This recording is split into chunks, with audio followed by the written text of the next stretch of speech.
Uh, I hope now I'm audible to everyone. Yes, no? How many of you are business owners? And how many of you run an agency? That's good. So, as AI has been a buzzword nowadays, so my topic is AI-powered digital transformation. And some more point to my introduction is I'm vice chair at Magento Association as well, and you will see me in different Magento events across the globe. Yeah, yeah, Uh, yeah, of course. let's Yeah. go to the Sorry, topic straight. I was wandering around.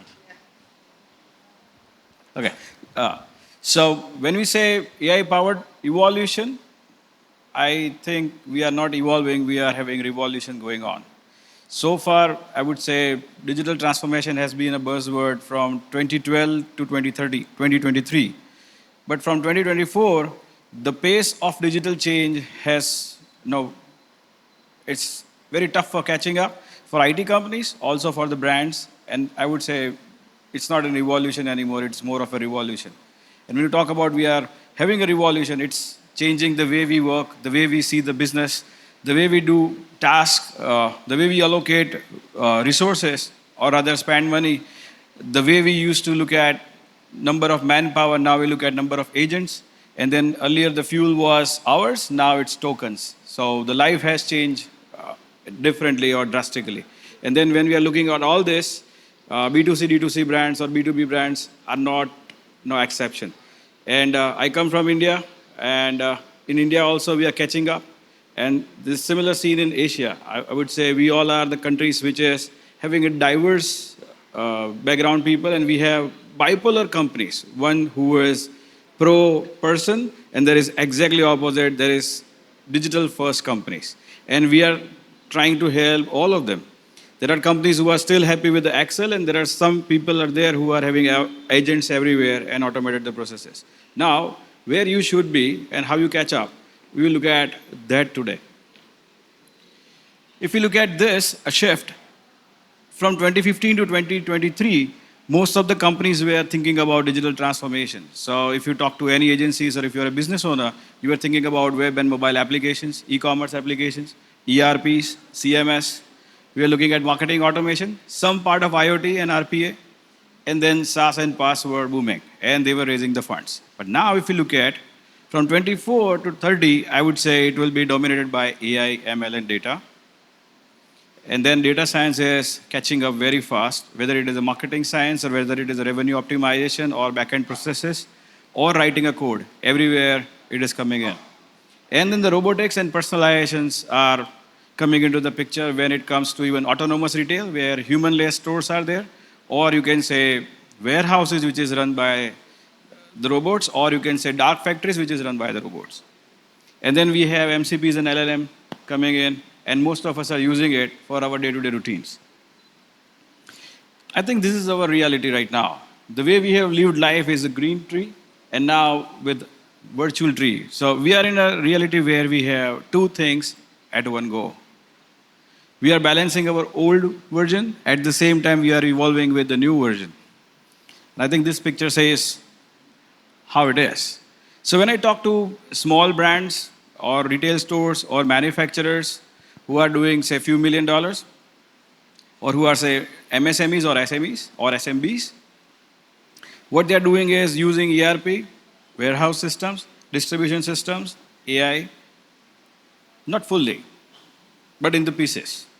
If they have stores, say 10 to 15 stores, and they also sell on marketplace, on social media, a lot of ways of selling like TikTok commerce to Instagram commerce and a lot of things. What they have is a scattered user journeys. And what world is looking for now and Gen Zs are expecting is unified commerce experience. Like whatever and wherever they are accessing, they should be considered one, identified one, and personalization has to come up. So now the companies are having a struggle whether to go left or go right. And when you say, I want to go with the AI, the cost of implementation, I would say running cost, and the competence and the resources. These are the major challenges coming on the screen. And some of the keywords, if I look at, the whole world is getting curious. Even the colleges have started teaching that, okay, how you can use AI in say HR or operations or productions or inventory management or retail or marketing everywhere. So people are curious to learn things. People are getting hands dirty. They are trying tools. They are buying subscriptions. So curiosity factor is high. At the same time, compatibility with the current businesses. So think about in India, where I come from, there are a lot of Hindu undivided families. Means family businesses running from the generations are there. So where you can say somebody is in 70s is still coming to office, somebody is in 50s, and somebody is just joining is in let's say early 30s or between 25 to 30 years. Now three generations working together, and what we are looking at is compatibility check. People have staff members who are 10, 15, 20 years in the same company, and they are asking them to change the way they work. So compatibility issues are there. The legacy systems are not compatible. And what they are supposed to work on is microsystems riding with the monolithic systems. So that's where the challenge starts. The cost of acquisition.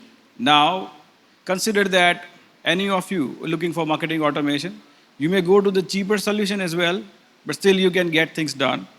It would be like Move Engage, Web Engage. If you go a bit up, you will find Klaviyo. If you go a bit up, you will find Dot Digital. If you go a bit up, you will have a Marketo. Now, as a business owner, you will be confused what is right for me and how much is the right budget to spend on this. Will I get return on investment? So will I get ROI or ROS? This is always going to be a question. And the countries like us, where our economy is not thriving like Western world, we are supposed to be very conscious when we commit the cost. So that is always going to be a prime concern. Recently, I was talking to a company who was saying, I want to go for say, ad-hoc commerce or Magento open source, but my legacy solution is on Microsoft. Which is the right fit for me? Similar question when people are looking for say, Salesforce or Shopify or Magento, they are supposed to check what works for them. And second, set of people available as a competence. So skill gap is there. So I think where we are right now is in India or in Philippines, people look at us as manpower supply countries. At that time, we are supposed to go for reskilling, and people who are not getting skilled are getting jobless. So open to work has increased way more than the previous few years. And at the same time, we are looking at the competency check that whether companies are competent or the employees are competent or the founders are competent. So we all are learning at a go. That's what I say we are not in evolution, we are in revolution. And then the commerce. Commerce space itself has been very competitive. Think about a day where we will just talk with GPT and it will send a product at home. I'm not sure whether we are going to build commerce or not. Whether it is going to be delivered in the it is going to be delivered by products like InstaBuild or Blinkit, or in India it is called 10 minutes delivery. And I think where the world is catching up is this. People have become more impatient, and then commerce is supposed to catch up a lot of steps. Why? Because from not just orders to personalization to fast delivery, this is a huge gamut we are looking at. So 5 C's are the interesting one: the curiosity, compatibility, cost, competence, and commerce. And as a business owner, if I'm supposed to fight at 5 fronts at a go, it becomes too much. That where to focus and what to decide. At that time, your agency partner comes as a savior. They can consult, they can recommend you right things. So it's important for all the agencies who are sitting here, from being a tech provider, we should have been consultant now, or we are supposed to be a kingmaker. We have to start thinking like that. So from going digital, we are growing intelligent now. What we are started doing more, in the previous talk, we learned from the revenue officer that, okay, segmentation is important, then understanding clients' consumer behavior and selling more and increasing lifetime value, that is going to be a prime concern instead of buying tech. So when you look at this, intelligence is going to come as a savior. How we look at our data, are we focusing on data warehouses, or we are looking at creating models out of our data?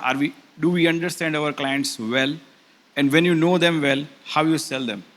That is going to be a prime importance for us. This is capability maturity model. IT systems work with the CMMI. So I tried to figure out something here.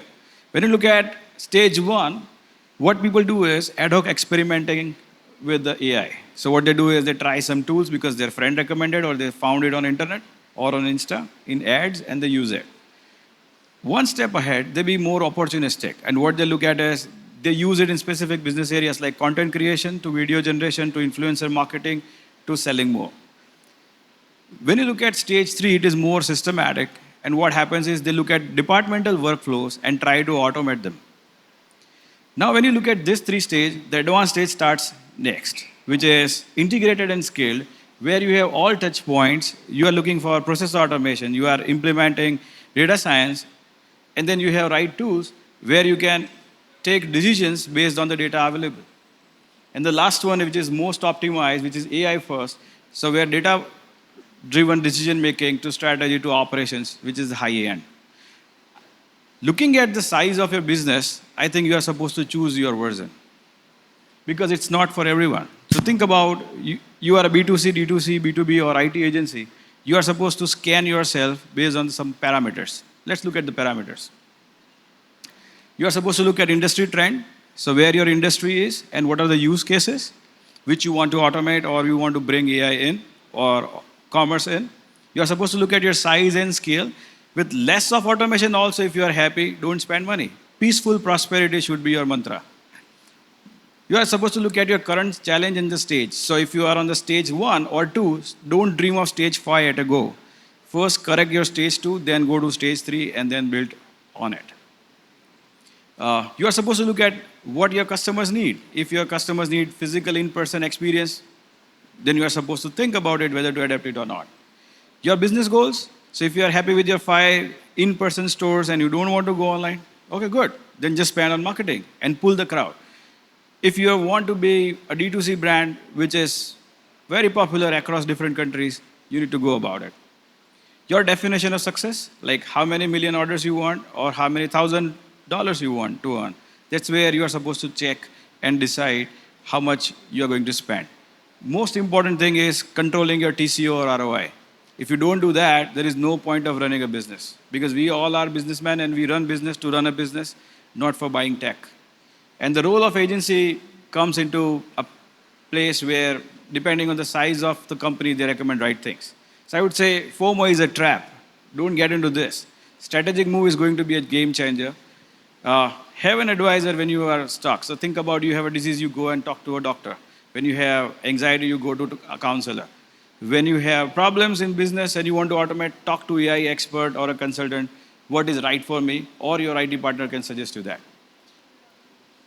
Right now, according to me, B2C, D2C companies who are the larger ones or the mid-size, they are investing in commerce, integrations, personalization, customer journey optimization, LTV, marketing automation, content creation, and customer care.